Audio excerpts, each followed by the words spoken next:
Upton Hut, and welcome to the My Racehorse Preview Show. And boy, what a show we've got for you today. Of course, a big weekend, Saturday, a super Saturday, if you will. Carpe Venum stepping up into the Grade 1 Del Mar Oaks, and she certainly has been a model of consistency in her short career thus far, a major step up, but she's certainly up to the task for trainer Phil D'Amato.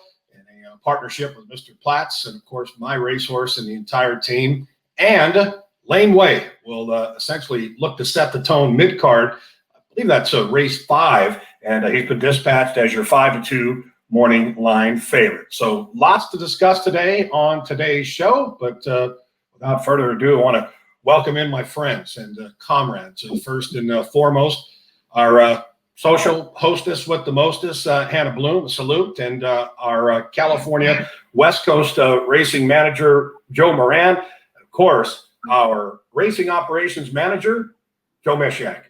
Good morning, team. Morning. Morning, Nick. It's great to be here, and we've got so much going on, of course, in the world. And for the folks that are out there, the thousands that will be tuning in throughout the day, and of course, geared up for what looks to be an exciting day of racing out at the Del Mar Shore. Of course, I'd have to say with an 11-race card with 2 horses with very big chances, but we'll get into that. And, of course, this week it was announced that Street Band was retired. And it's unfortunate, but fortunate, the fact that she will go on to a breeding career. She earned in excess of $1.1 million, a Grade 1 winner.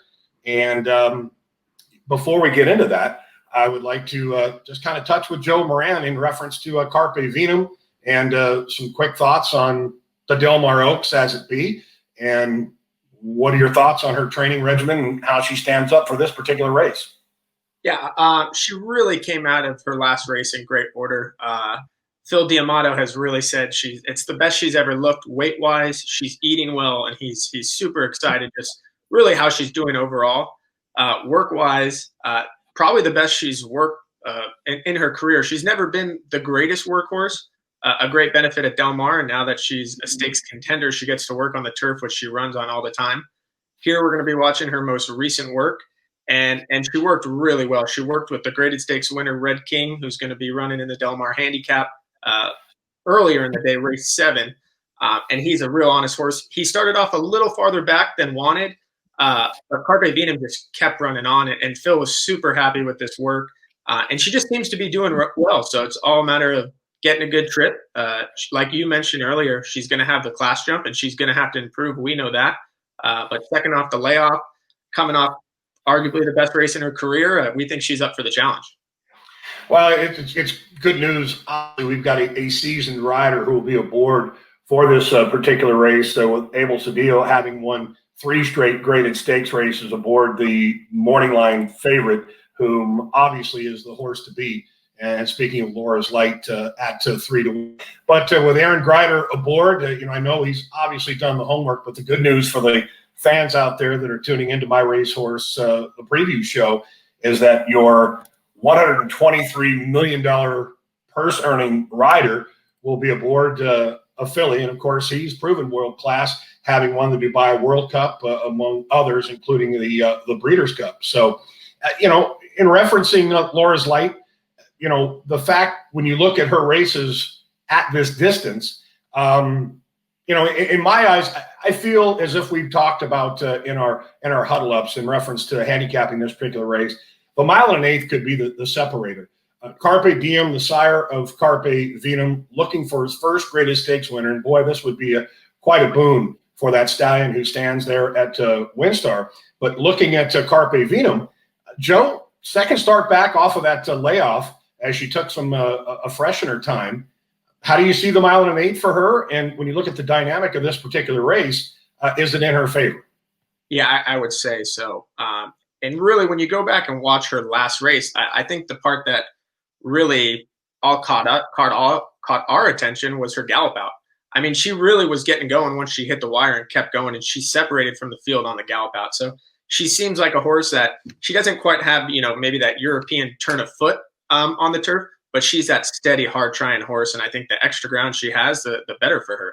And from a pace standpoint, it seems like it's going to be favorable for her. There's, I would say 3 to 4 solid speed horses in here.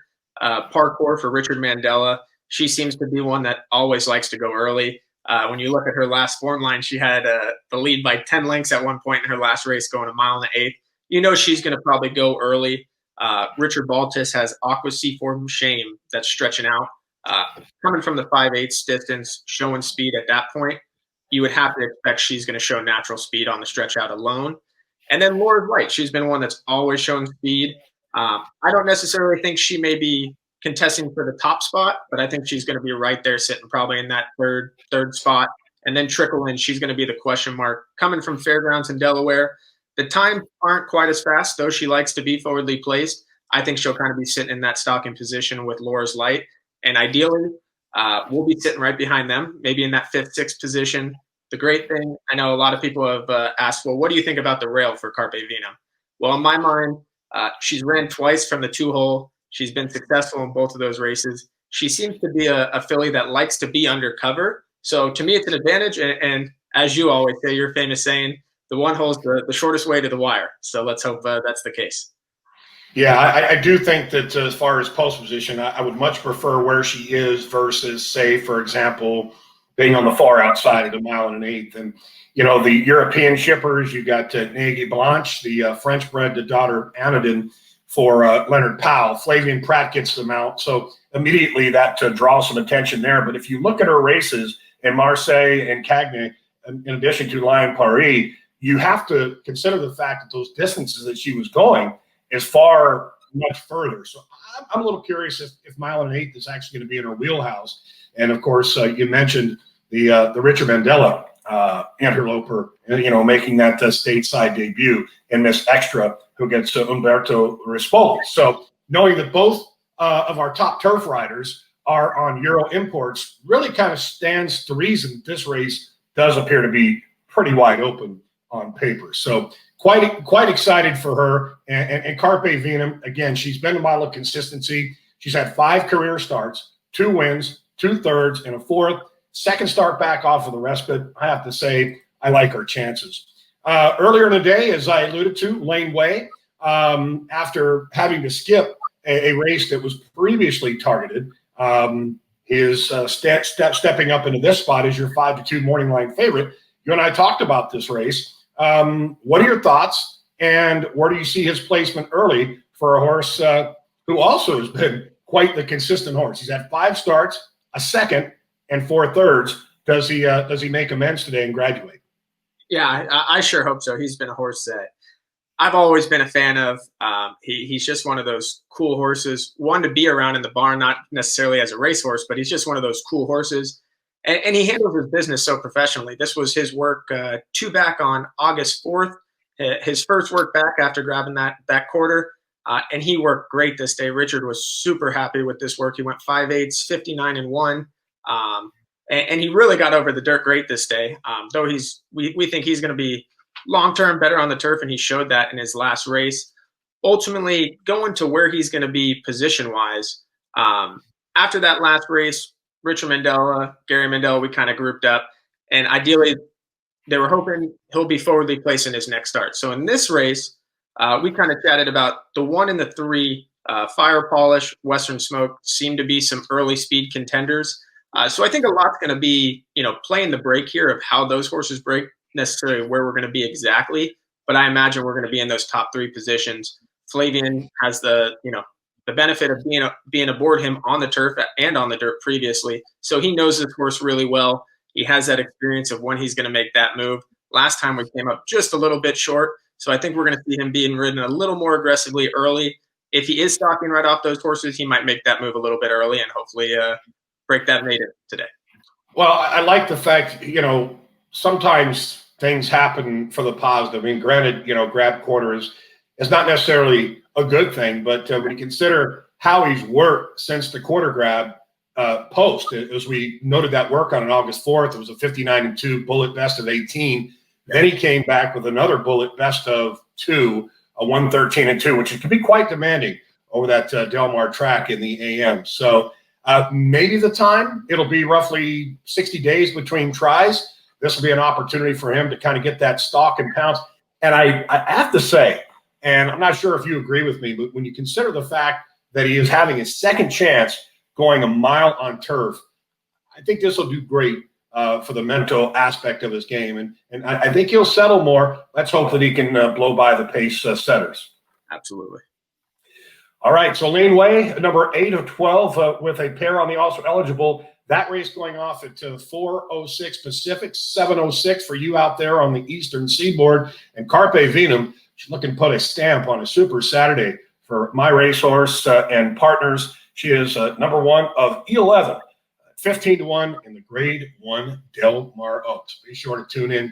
Looking to be a great day for MyRacehorse and our members.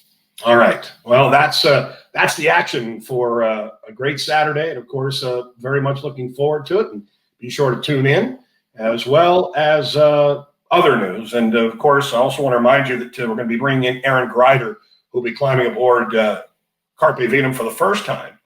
As I mentioned just a few moments ago, an announcement earlier this week in reference to Street Band. I want to bring back in one Joe Mishak. And, of course, when you have a horse that is of Street Band stature and the dream and the goal of coming back to the Breeders' Cup Distaff, of course, this year, but a Grade 1 winner, daughter of Istan, earnings in excess of $1.1 million. Joe Mishak, tough news for MyRacehorse and the partners, but the good news is that she's going to go on to a wonderful life as a broodmare. Yeah, no doubt. Definitely a bittersweet week for us. She is obviously probably number 1 in many hearts around MyRacehorse for a number of reasons. One, she was just super fearless on the track. Once she got out there, she knew that it was her domain, and she was rather aggressive, and she took her job really serious. But when you got her back in the barn and you got to know her, and usually you had to coax her with a peppermint or two. But after you did that, she definitely would cozy up to you, and she was just a sweetheart and pleasure to be around. Yeah, we have an opportunity here to see the cotillion. Hopefully, we can run the replay. And obviously for the partnership, Ray Francis, and Cindy Jones, Larry Jones, Medallion Racing. I have to say, I really love the continuity. And one thing that you can find with the game, it's very difficult when you get yourselves into a partnership situation. So in reference to that dynamic and watching this tremendous victory in the Grade 1 cotillion and a perfectly timed ride from Sophie Doyle, who does such a wonderful job aboard Street Band through and through. What's the next step, Joe? Obviously, she's retired. She's going to go on to the breeding shed. What are the Yeah, I mean, I think, one, that was just such a special moment being at Parks that day in person myself, and being, the home track that I grew up at. It was just such a breathtaking move there at the cotillion, and you're like, we just won the race, and the race is at the quarter pole. So that was real exciting and really rewarding for the shareholders. But as far as, her going on to the next step, she's over at TaylorMade Farm. The folks over at TaylorMade do a phenomenal job. In all aspects of the industry, but their specialty is really prepping horses for sales. So over the next couple of months, they'll get her ready for the sale, the basic Pippin sale in November, looking in great tip-top shape, and we'll look forward to seeing her there in early November at Basic.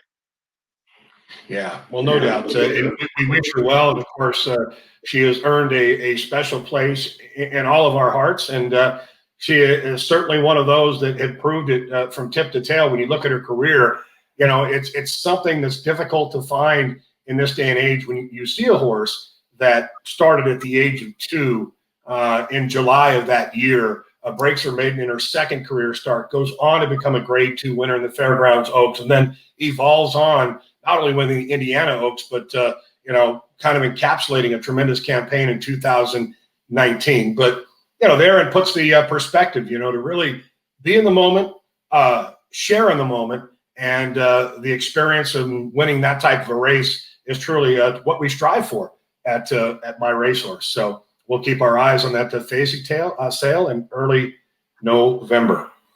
All right. Well, as we move forward and evolve in today's show for our preview show on this Saturday, I want to welcome in a man that certainly has just about done it all, and he certainly can take many a task.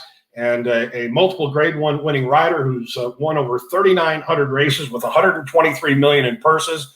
World-class rider, and you may remember his tremendous ride aboard Well Armed Dubai World Cup, including Breeders' Cup victory.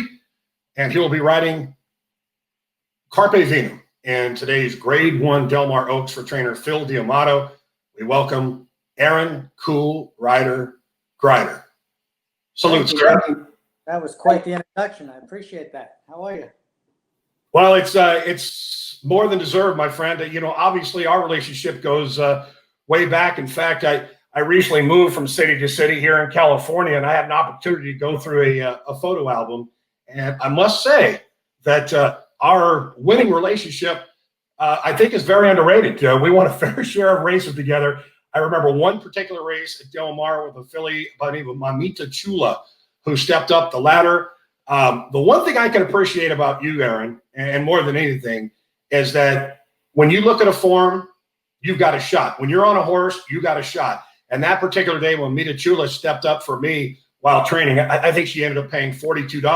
But when you came into the paddock that day, you came in with poise and confidence. And I think that's what makes you that world-class rider that we've come to know. And looking forward to today's race with Carpe Vinum. It's a big dance, obviously, and a step up for her. But tell us briefly about where you're at right now in the grand scheme of things, and of course, what your expectation will be on Carpe Vinum. Well, I think it's, this is a few unknowns of Mile and Nathan's first time, and stepping up in class. But I sure like the way she's done things. I mean, her last race was very impressive. That was at a mile and a 16th, and she's always shown tactical speed, even in her first start going 5/8 of a mile. She was able to put herself close, but she settles in. I thought she was a little bit anxious the first part of it in her last race, but then she settled so beautifully behind horses. I surely am not concerned about being in the one hole. She, no matter what post she's broken from, she's been able to get down and save into the first turn and save ground, always been inside. So I don't think that's an issue at all. If anything, it's a benefit being down in there. She won't have to waste any energy getting to where she's placed herself in most of her races. But I like the way she finished last time going a mile and a 16th. She's a filly that's been improving. I've watched all 5 of her races several times, and I look for her. If she can take that step up, it doesn't have to be that big of a step. Just get a clean trip and continue improving in the way she has in each and every start. We've got a heck of a chance. Yeah, I love hearing that, and that's the one thing that I think when I think of you as a not necessarily totally a rider, but as a human being, I just have to say I love the balance, and I think that balance of mind, And speaking of your history, obviously your career began just across the border there at Agua Caliente, and remembering the visions, and I'm seeing those photos that you posted up in recent months with the late great bald eagle Charlie Whittingham, who arguably, in my eyes, was the greatest turf trainer. And no discredit to the late great Bobby Frankel, who obviously being right there. But in looking at Del Mar, and I know this is a track that is near and dear to all of our hearts. What's your most memorable win? And in that memorable win, as you prepare for today's Grade 1 Del Mar Oaks aboard Carpe Vinum, what takes place in the mind and soul of Aaron Gryder? Well, I've got memorable wins, and some of my favorite wins were on $10,000 claiming races. As you know, it's not always the size of the purse. It's about the character and the attitude of the horse. And if they want what you do, those are the most fun to be around and ride. But, I won the San Diego on Well Armed a couple of years ago, and that was a special time just because it was the stepping stone for him to go on and win the Dubai World Cup later, a few months after that. So, but there's been so many great moments here at Del Mar. Today, I'm excited about this opportunity. I haven't won the Del Mar Oaks. It's definitely a race that I've always wanted to win. And I think that we're poised in a position where, some people might be surprised, but I don't think it's far-fetched whatsoever. I think she's got a very good chance. So obviously, as far as how the race sets up, you discussed that, and you had an opportunity to go through game film, and I'm sure obviously you're going to have a more in-depth discussion with the trainer Phil D'Amato, whom you've had success with. Is it one of those where, despite trainer instruction, you kind of have to play the break unless you're on a horse that's geared to go the lead, which it doesn't appear she is? Is it kind of have to you kind of play as it comes situation? Well, as I've gotten older in racing, I think early on in racing, you listen to instructions to a T, and sometimes they get you beat because, as you know, things change. So no matter what's being told to me, you always want to take into account what their wishes are. But I always play it off the break. The break has so much to do, and one thing I don't want to do is take away something from a horse because of something that was given to me as an instruction. So if they break and get in their stride, the best thing about being a rider and the best things that make you successful is allowing them to get happy, find their stride, and then they're more responsive to do what I ask them after that. Get them happy first, get them in a position, and then they'll make us happy at the end. It just sounds like a lot of our everyday relationships with people. It's that 50-50, right? It's kind of give and take. But Aaron, can't tell you how much we appreciate you coming on board today, and I look forward to seeing you later, both maybe not so much in the paddock because of the COVID limitations, but I'll be saluting you over the rail. Thanks for your time, and let's get lucky with Carpe Venum, the Grade 1 Del Mar Oaks. I'll see you in the winner's circle. Hoorah!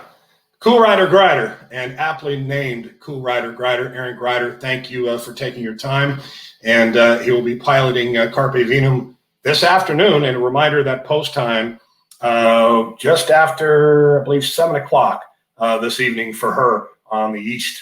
So let's get back into the grand scheme of things. And, of course, we've got Derby just weeks away, Authentic, who is just 2 works away, and I believe his next work to be set up for Monday for Hall of Fame trainer Bob Baffert. But going to bring back in Joe Mishak and get some insight on where Authentic stands, and of course potential of Wayne O making his comeback, and Vertical Threat, who's coming off that smart victory in his stakes debut, winning the Smiling Tigers. So, Joe, Authentic, where do we stand, and what's the next step as we try to exhale a bit here with Derby just around the corner? Yeah, well, like you said, he's planning to come back with his next work on Monday. And the last 2 works I've been able to watch him with Bob Baffert and kind of just go through kind of his process and what he's looking for each work. I want to say the thing that I think he's been most impressed with is really getting him to relax in his workouts. He's always been one to be very keen early on in his workouts. And if you watch his last 2 workouts, he's been able to rate, 3-4 lengths off the pace and not fight whatsoever. So I think that's been a huge advantage, just getting him to really listen to the rider and do what the rider wants. And that just provides you, that versatility when the race comes. And, the last race, he called it a high-speed endurance workout. The work prior to that on August 13th, where he went 1:12-3, it was a really nice work. Joe Mishak? Late. Yeah, I think. Well, I was having a little fun when we cut back into this segment about no respect, and as you know, Nick, I'm sure you're an old Rodney Dangerfield fan probably, and that was his motto. And I think kind of coming into the Derby here, I think Authentic's becoming kind of the forgotten horse. A lot criticizing that potentially might not be able to get the 1.25 miles. And as Joe just alluded to, I just personally don't see that at all. Obviously, I know folks are going to point towards the Haskell, but I think, Mike Smith was and Bob were really transparent after the race of what happened there. And obviously I'm a straight shooter. And if I thought the horse was shortening stride, I would call it as it is. And I didn't see it. So it's really encouraging to see, as Joe said, him to, start to get a little bit more patient in his works and finish with a lot of gusto. And I think we're going to be right there on Derby Day. Yeah, just real quick, and I know we had a little technical glitch there with Joe Moran, but Joe, there was a brief conversation in reference to the blinkers. Is that being ruled out now for Authentic? Can we expect him to race without blinkers in the Kentucky Derby? Yeah, as far as you know? the plan is to stick no blinkers. Going into arguably the biggest race of his career, Bob wants to keep it what he's doing, and how he's been training, Bob's been happy with. So he does not see a need to add the blinkers at this point. All right. Well, I'll be looking forward to his next recorded workout on Monday. And my understanding, and speaking with you this morning in our pre-production meeting, Joe Moran, that he will have 2 works. They will both be at Del Mar. And in the perfect world of imperfection, he'll ship to Louisville for that dance the first Saturday in September. I mentioned Wayno, and I know that Joe Mishak, you've had your pulse on Wayno. He's had 4 career starts, a win, son of Into Mischief, out of the mare Silky Serenade. He's come back to work quite well in the mornings. What are the thoughts on him? And I know you mentioned a potential start on that Derby undercard. Yeah, he's obviously, as many know out there, we've been very patient with Wayno in his return to the races. He spent a lot of time over at Skylight with Tom Drury, who's done a fantastic job with one of the other top Kentucky Derby contenders, Art Collector. Now he's been back with Steve in his barn at Churchill for a little while now. And as a lot of you know out there, Steve is very deliberate in bringing his horses back and really builds them back up strong, starts them out, with purpose in their works. And you're not always going to see the flashiest workout times on paper, but he kind of works really sneaky during those workouts to get a lot out of them.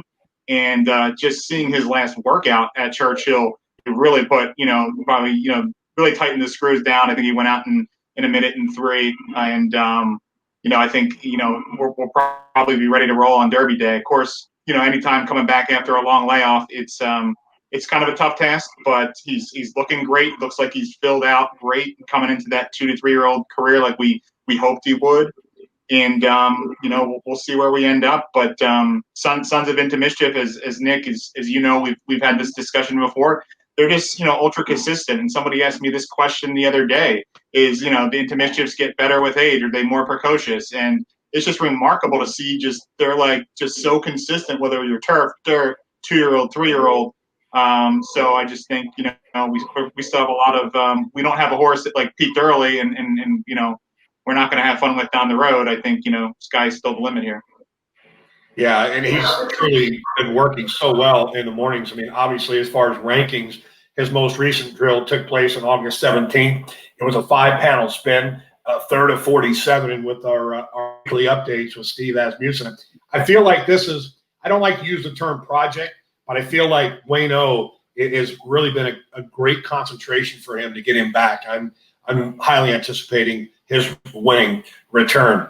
Joe Moran, Vertical Threat. I know that this horse is obviously in the midst of thriving at the current moment. And Joe Mishak, you've had an opportunity to touch with Abby Huffman in reference to the potentials for the Pate Mile. But Joe Moran, where is a Vertical Threat in his work regimen, and what can we expect from him?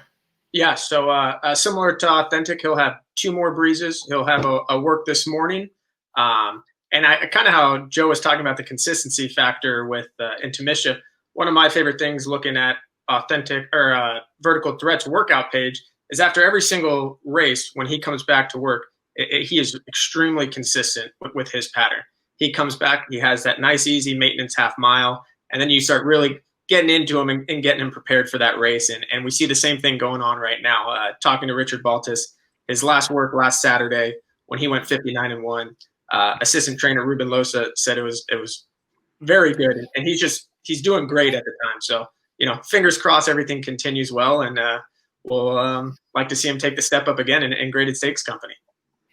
Right, and going back to Authentic, it was announced that Johnny Velazquez has taken them out for the Kentucky Derby, and I'm excited to have Johnny Velazquez aboard with his experience. I think he's great on a speed horse. He's going to be riding Gamine in the Kentucky Oak. So there's a lot of chemistry, and if I were to use the word continuity.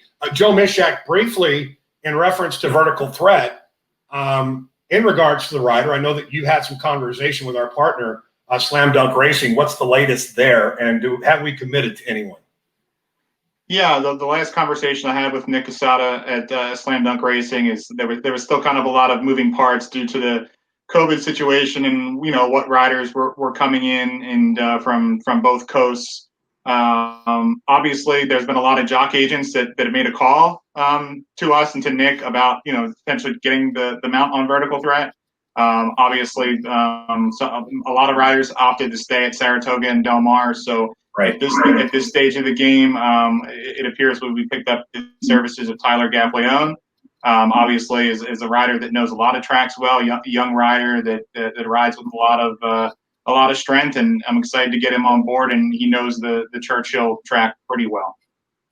Yeah, and the good news is with Vertical Threat, I think the key to him obviously going to step up to a mile, which I think we're all in agreement. The one-turn mile, I don't think will be any issue whatsoever, and he does have the appearance of a push-button horse. We are going to bring in Hannah here shortly, and not ignoring you, Hannah, of course. We're going to talk a little bit about the social media aspect of things, but as we evolve our show today for our preview show, we're excited to talk about a new program, in a sense that new segment providing our preview show, Cost of Racehorse Ownership. And I know that there have been several questions out there, and we talk about MyRacehorse and the transparency of what MyRacehorse provides.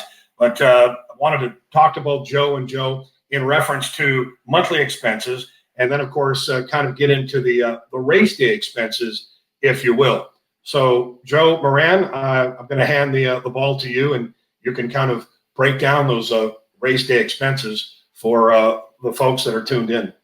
Yeah, so starting with just those monthly expenses of owning a racehorse, you're going to start, with our training costs. So our average trainer date ranges between $125 a day.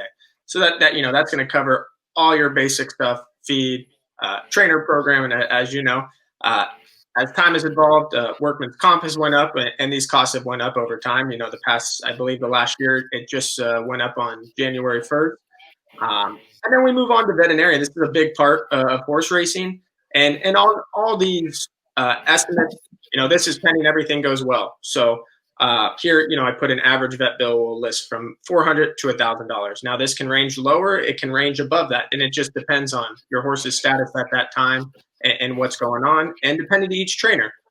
Each trainer has a different kind of program, different supplements they use, so this will play into that factor. And then shoeing, I always say, and you can probably attest to this as a trainer, a horse's feet is maybe the most important part to them. So you got to keep their feet healthy.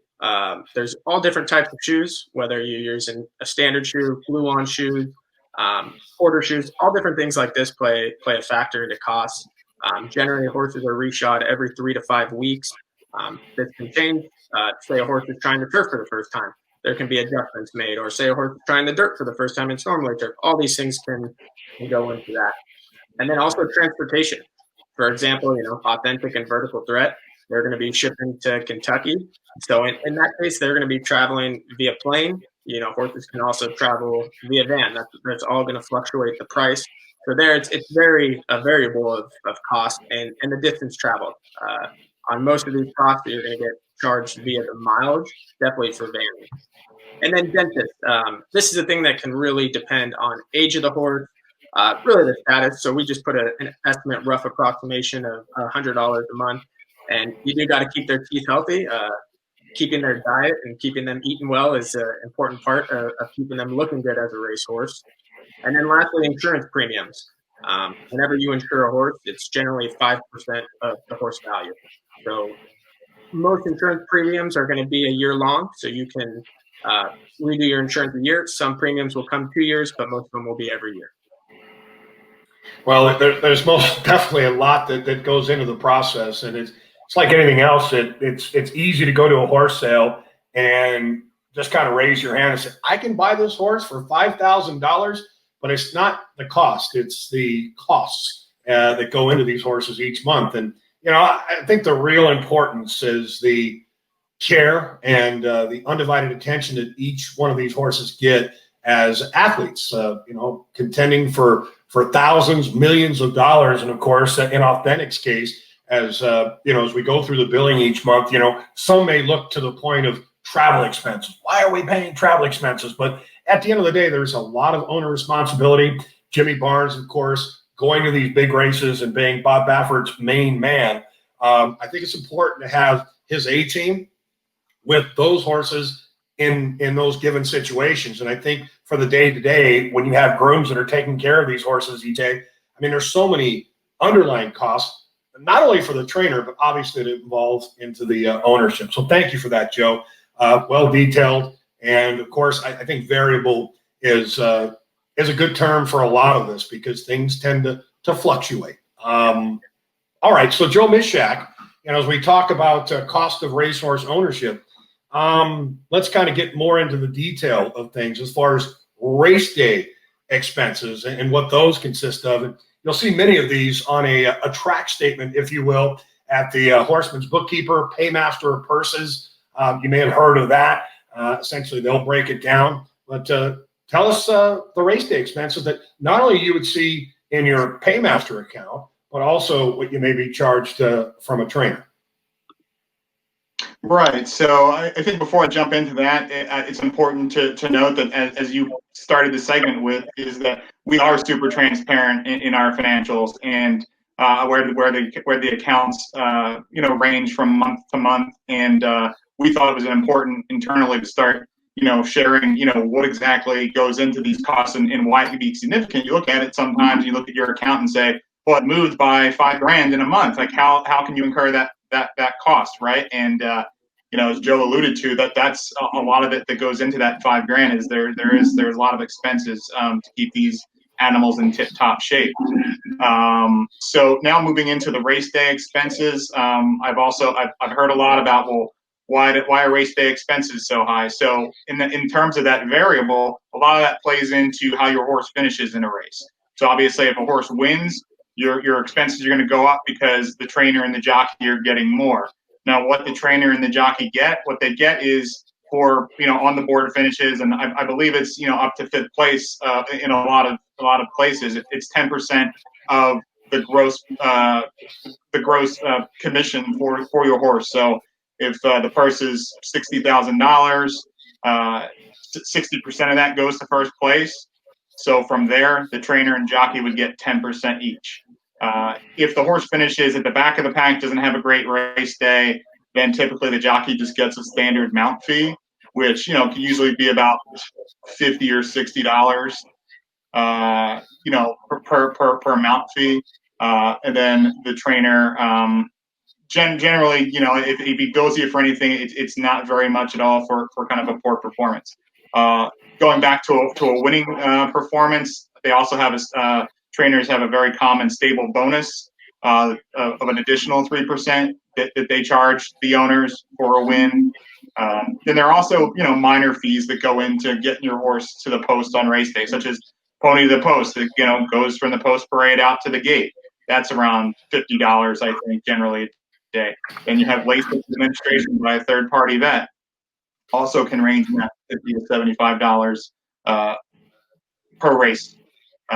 Jockey insurance, actually, when you look on the Paymaster account that comes in, that's an automatic deduction that the track and the circuit to do is jockey insurance, and that could be around another $75.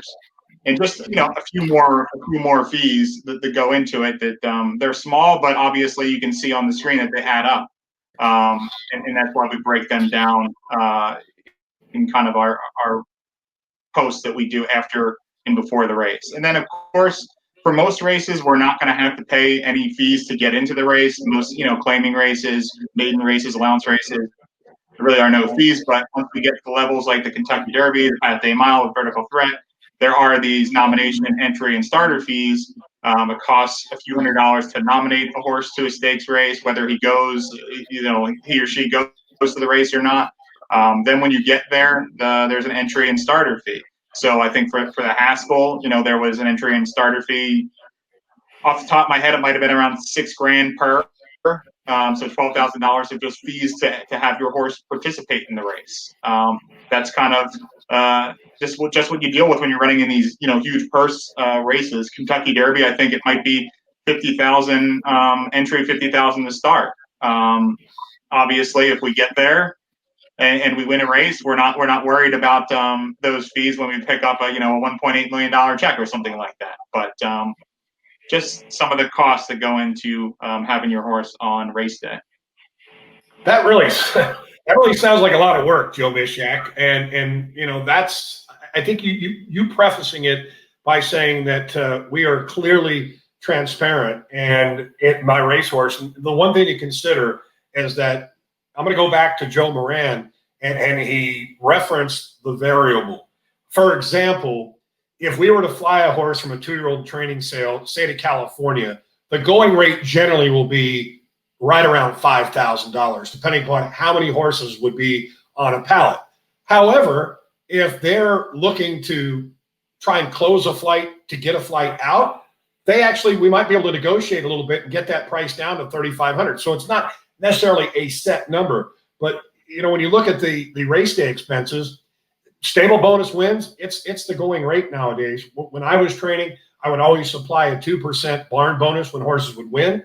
Some trainers will actually do a stakes across the board, first, second, and third, not necessarily for fourth or fifth. And then others will actually include a race day fee. And what's in the race day fee? It could be vitamins, it could be vet wraps, it could be a nasal strip, it could be a variety of things. And I even knew a trainer back in the day, when he would claim a horse, he would always charge for the halter, a water bucket, a feed tub, and a webbing. So I always wondered, when he charged for those 4 things, I thought to myself, man, he must have a lot of water buckets, webbings, feed tubs, and halters. But, everybody has their own way of doing it. And, we at MyRacehorse, and of course, when Joe Mishak, you may call and ask a question, at least I can go back to my memory of having been a trainer and say, hey, that seems about right. But the good news with our trainers, you make a call, you get answers. And I think that's what makes MyRacehorse above and beyond the rest. Very transparent. And I think, is there anything else you want to add, Joe Mishak, in regards to that? No, not at all. We covered it. I think it's here. Joe and I are here for additional questions. Many of you have our emails as well, so we're always happy to have a conversation with you on any kind of thing regarding MyRacehorse, including expenses and race day expenses. Yeah, no, fantastic. And again, it was in depth. It was I liked the way that you obviously gave the partners and the potentials an opportunity to see, okay, where is this money going and how is it collected, if you will. All right. So, and that's the other point, as a managing partner. So what essentially will happen at the end of the year, the Paymaster Horseman's bookkeeper will send a 1099 out to and basically you're paying based on, so you have to actually calculate the expenses for jockeys and trainers and the pre-race fees and what you said, the third vet LASIX administration. So boy, it's a very complicated process. So be sure to reach out to both Joe and Joe for any of those questions that you may have in reference to race day or just cost of racehorse ownership as a whole. Thank you, Joe. Thank you, Joe. Now we get on to the social media aspect of things, and going to send it out to Hannah, our social media correspondent. I know that there have been questions coming in, going out, coming in, and I'm sure there are plenty of questions. What do you have for us? Yeah, so I actually wanted to bring in Joe Moran, or both Joes actually, so we can divvy up these questions. But we got a good amount of questions by posting in our Facebook group, so thank you to everyone who submitted some. We don't have time for everything, but these are some of the ones that we thought would be great. So this question in reference to talking about Derby I thought would be great. Why does Authentic use earplugs when there are no fans making the loud noise? So one of the Joes, if you want to take this one. Yeah, I'll take it. I mean, one, at the Haskell, we did have fans. At the Derby, we will have fans as well, limited amount. But it's not necessarily to crowd noise as well. I mean, when a big thing is the starting gate, horses will get very anxious in the starting gate. There'll be noise from, the assistant starters in the gate, the other horses, jockeys. So this thing it'll just keep him more relaxed. And same thing during the race. It's just to take all that outside noise away from him and keep him just focused on his task of running. Very true. All right, we have another question from Brian LaBelle. Can you use the money in your MyRacehorse account towards another share? Jack? Yeah, absolutely. So you have that option. You can purchase more shares with any dividends that are distributed to your MyRacehorse wallet, or obviously you can withdraw it and take a little bit of money back off the table. Awesome. And then from Solandria Ross, if your horse runs in a claiming race, would you have a chance to claim the horse if you wanted to and had the money to? Yeah, absolutely, you could, and we wouldn't really like you much if you did that. But you certainly can. Anybody in a claiming race, you have the opportunity to go look at the horse in the paddock before the race, decide whether you want to claim it or not, and you go up and you fill your claim slip out and make sure that claim slip is, pristine and clear, or unless it's voided. So certainly anybody has the opportunity, if they're licensed, to claim any horse in any claiming race, period. Yeah, thank you. All right, I think we have time for one more. This is from Lori Gillian Swenson. Is there a cost to enter a horse in a race, whether it is claiming or a higher stakes race? If yes, who are you paying it to? I know we kind of touched on this in our newest segment, but figure why not. Right. Yeah.